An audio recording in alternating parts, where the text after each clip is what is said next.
నమస్కారం. నేను మీ జాహ్నవి. మనతో ఉన్నారు మన వనజ రామిశెట్టి అక్క. మరి స్పెషల్ డేస్ అంటే వనజక్క ఖచ్చితంగా దానికి సంబంధించి రెమెడీస్ ఇవ్వాలి కదా!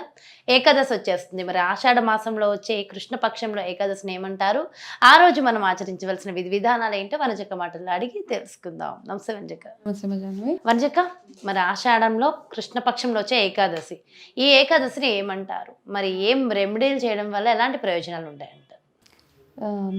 ఈ ఏకాదశిని కామిక ఏకాదశి అంటాం. కామిక ఒక్కొక్క ఏకాదశికి ఒక్కొక్క పేరు. అంటే కోరికలు తీర్చే ఏకాదశి.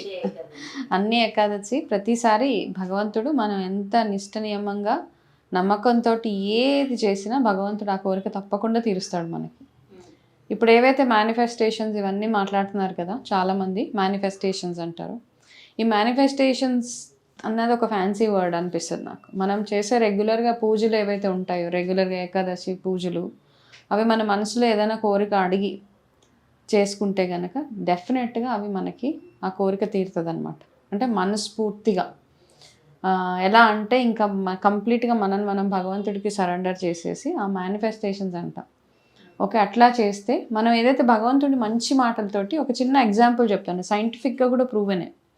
ఒక 2 చిన్న చిన్న మొక్కలు ఇంట్లో పెట్టి, ఒక మొక్కతోటి మంచి మాటలు చెప్తూ ఇంకొక మొక్కను తిడుతూ ఉంటే, ఇంకొక తిట్టే మొక్క ఇది సైంటిఫిక్గా అయింది. యాక్చువల్గా ఆ మొక్క ఎండిపోయింది అనమాట. ఇంకొక మొక్క మాత్రం పచ్చగా ఉంది. అంటే ఇక్కడ మనం తెలుసుకోవాల్సింది ఏంటంటే, మొక్కలకు కూడా మన భాష అర్థమవుతుంది, వాటికి కూడా ఎనర్జీ ఉంటుంది. ఓకే, సో మన ఎనర్జీని వాటికి మనం ఇస్తున్నాం అనమాట. అందుకే చూడు, మనం గుళ్ళల్లో వాటిలో ప్రాణప్రతిష్టలు చేయడం ఇవన్నీ అంటే ఏంటి అంటే, మన ఎనర్జీ తోటి అక్కడ ఆ వైబ్ క్రియేట్ చేస్తున్నాం అన్నమాట. ఆ ప్రాణప్రతిష్ఠ చేసి మనం ఆ వైబ్స్ క్రియేట్ చేస్తున్నాం. కాబట్టి మనం చేసే ప్రతి పూజ ఆ పాజిటివ్ వైబ్ తోటి, మనం ఒక మంచి ఆరా తోటి చేయడం చాలా అవసరం. సో కామిక ఏకాదశి కూడా ఏంటంటే, మన మనసులో ఏదైనా కోరికలు ఉంటే, ఉన్నా లేకపోయినా, మనం ప్రతిసారి హరిహరులు ఇద్దరిని ఆరాధించే టైం ఇది. ఇప్పుడు తెలుసు కదా, ఎందుకంటే విష్ణుమూర్తి లాస్ట్ టైము శయని ఏకాదశి అప్పుడు విష్ణుమూర్తి ఆయన నిద్రలోకి చతుర్మాస దీక్ష ఆ 4 నెలలు వెళ్తారు. కాబట్టి ఇప్పుడు పరమశివుడు యాక్టివ్గా ఉంటారు. సో వాళ్ళిద్దరికీ చేయదగ్గ మంచి ఏకాదశి. ఏకాదశి రోజు చేయాల్సిన నార్మల్గా చేసే రెగ్యులర్ పూజలు ఏవైతే ఉంటాయో అవి చేసుకుంటూ, తప్పకుండా మనం చేయాల్సిన కొన్ని పనులు ఏంటంటే, పసుపు వస్త్రాలు, పసుపు పూలతోటి ఆరాధించడం విష్ణుమూర్తిని, లక్ష్మీదేవిని. ఎప్పుడు విష్ణు ఆరాధన చేసినా లక్ష్మీ ఆరాధన కంపల్సరీ చేయాల్సిందే. ఎందుకు అంటే, ఇప్పుడు ఈ 4 మాసాలు ఇంకా ఎక్కువగా లక్ష్మీ అమ్మవారిని ఆరాధించడం. ఎందుకంటే ఆయన నిద్రలో ఉంటారు కాబట్టి అమ్మవారు చాలా యాక్టివ్గా ఉంటారు. సో ఏకాదశి అప్పుడు ఏం చేద్దామంటే, మనము ఈ సాయంత్రం పూట మనం ఎప్పుడైతే పూజ చేస్తామో అప్పుడు తప్పకుండా మీరు ఈసారి లక్ష్మీ సహస్రనామం చదవండి. లక్ష్మీ అష్టోత్తరం కాదు, లక్ష్మీ సహస్రనామం, విష్ణు సహస్రనామంతో పాటు లక్ష్మీ సహస్రనామం చదువుతూ మిగతావి మీరు చేసే స్నానాలు, దానాలు ఇవన్నీ చేయడం ఒకటి ఇంపార్టెంట్. ఇంకా విధి విధానాలు ఏవైతే మీరు పాటిస్తున్నారో, పరవన్నం వండడం, సగ్గుబియ్యంతో పరవన్నం ఏది చేసినా అది పసుపు రంగులో ఉండేలాగా, అంటే అందులో మనం బెల్లం యాడ్ చేస్తాం. సో అది పసుపు రంగులో కన్వర్ట్ అవుతుంది కదా. అలాగే కుంకుమ పువ్వు వేసిన నీళ్ళతోటి అభిషేకాలు చేయడము విష్ణుమూర్తికి, లక్ష్మీ అమ్మవారికి. తులసి మాలతోటి జపం చేయడము, తులసి మాల మీ మెడలో వేసుకోవడము, ఇవన్నీ చేయాల్సిన రిచువల్స్ అనమాట. రెగ్యులర్గా ఏకాదశికి చేసి ఉపవాసం ఉండదగిన వాళ్ళు ఉండవచ్చు, ఉండలేని వాళ్ళు ఉండవసరం లేదు. ఇవన్నిటికంటే మోస్ట్ ఇంపార్టెంట్ ఈసారి నేను చెప్పే ఒక రెమెడీ ఏంటంటే, మన ఇంట్లో అన్ని సిరి సంపదలు బాగుండాలి, లక్ష్మీ కటాక్షం ఉండాలి అంటే కనుక మీరు మీ ఇంట్లో నెయ్యి దీపాలు పెట్టాలి. నెయ్యి దీపాలలో ఏం చేయాలి, ఎక్కడెక్కడ పెట్టాలి నెయ్యి దీపాలు, అండ్ ఏం చేయాలి, ఎట్లా నెయ్యి దీపాలు పెట్టాలి. మీరు ఉదయాన్నే పూజ నార్మల్గా రెగ్యులర్ పూజ చేసేస్తారు కదా, ఏకాదశి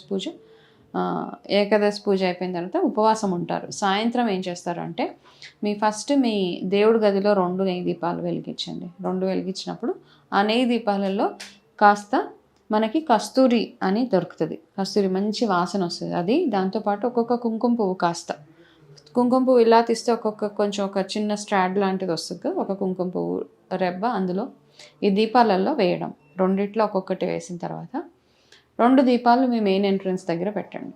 వాటిలో కూడా ఆవు నెయ్యితో దీపం పెట్టి అందులో కాస్త కుంకుమ పువ్వు అండ్ ఈ కస్తూరి ఏదైతే ఉందో, ఈ కస్తూరి దొరకకపోతే మీరు ఏమి ఇబ్బంది పడవసరం లేదు. కస్తూరి కొంతమందికి దొరుకుతుంది, పర్సెంట్లా ఉంటుంది అది.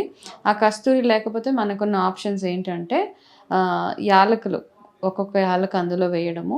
యాలకులు అయితే ఈజీగా అందరి ఇంట్లో ఉంటాయి కాబట్టి, ఇది లేకపోతే జాస్మిన్ ఆయిల్ కొంచెం వేయడం అనమాట. మల్లెపూలు నూనె ఏదైతే ఉంటుందో అది. అండ్ మర్చిపోకుండా అమ్మవారికి విరజాజి పూలు దొరికితే 108 విరజాజి పూలతోటి అమ్మవారికి అత్యంత ఇష్టమైనవి విరజాజి పూలు అంటాం మనం. ఇప్పుడు సన్నజాజులోనే విరజాజులను ఒకటేనా? అవి వాటితోటి అమ్మవారికి పూజ చేయండి. వాటితో మాల అల్లి వేసినా సరే ఓకే, ఇది చేయండి. అండ్ 2 దీపాలు మీ మెయిన్ ఎంట్రన్స్ దగ్గర పెట్టండి. ఒక దీపం మీ వంటింట్లో పెట్టండి. మీరు వంట చేసుకునే ప్లేస్ అక్కడ కూడా లక్ష్మీ స్థానమే కాబట్టి 2 దీపాలు మీ ఇంటి గుమ్మం ద్వారం వెనకాల వైపు కదా, కిచెన్ సైడ్ వెనకాల వైపు ఉంటుంది. మెయిన్ ఎంట్రన్స్ ఒకటి ఉంటుంది వెనకాల. సో ఇవన్నీ మీరు పెట్టాల్సిన దీపాలు. ఇంకొక దీపం ఎక్కడ పెడతారంటే, మీరు ఎక్కడైతే మీ స్టోరేజ్, బియ్యం స్టోర్ చేసుకుంటారా, డబ్బులు స్టోర్ చేసుకుంటారా, అక్కడ ఆ ప్లేస్లో, అంటే మనం నార్మల్గా బీరువాలో డబ్బులు పెట్టుకుంటాం, అక్కడ పెట్టలేం కదా దీపం. సో ఆ ప్లేస్లో ఒక దగ్గర ఈ దీపాన్ని వెలిగించిన తర్వాత మీరు ఇప్పుడు చేయాల్సింది లక్ష్మీ అష్టోత్తరం కానీ, కనకదార స్తోత్రం కానీ, లక్ష్మీ సహస్రనామం కానీ చదివి మీ ఇంటిల్లిపాది, మీ ఇంట్లో అందరూ లక్ష్మీ కటాక్షంగా ఉండాలి. లక్ష్మి అంటే మనం ఎప్పుడు చెప్పుకుంటాం, ప్రతి ఒక్కటి లక్ష్మి అంటే అష్టలక్ష్ములలో ఏవైతే ఉన్నాయో, ధనం, ధాన్యం, పిల్లల సంపద అన్నీ బాగుండాలి, ఆరోగ్యం బాగుండాలి, మీరు చేసే ప్రతి పనిలో సక్సెస్ఫుల్గా ఉండాలి అంటే ఇది చేయండి. మనం స్టార్టింగ్లో ఐ థింక్ నిన్ను ఇక్కడికి స్టార్టింగ్లో వచ్చినప్పుడు ఫస్ట్ చేసింది కూడా ఏకాదశి వీడియోనే. అయితే అప్పుడు చెప్పాను, ఒక ఆకు మీద మీ కోరిక రాసి ఏకాదశి రోజు భగవంతుడి దగ్గర పెట్టి. ఎస్, అయితే నేను చెప్పాను కదా, చెట్లకు కూడా ఎనర్జీ ఉంటుంది అనమాట.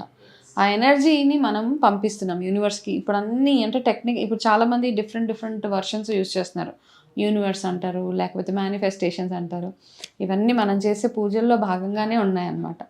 సో అలా చక్కగా దీని నుంచే తీసుకొని దీన్నే కొంచెం అంటే యంగ్ జనరేషన్ కనెక్ట్ అయ్యేలాగా చేసేది.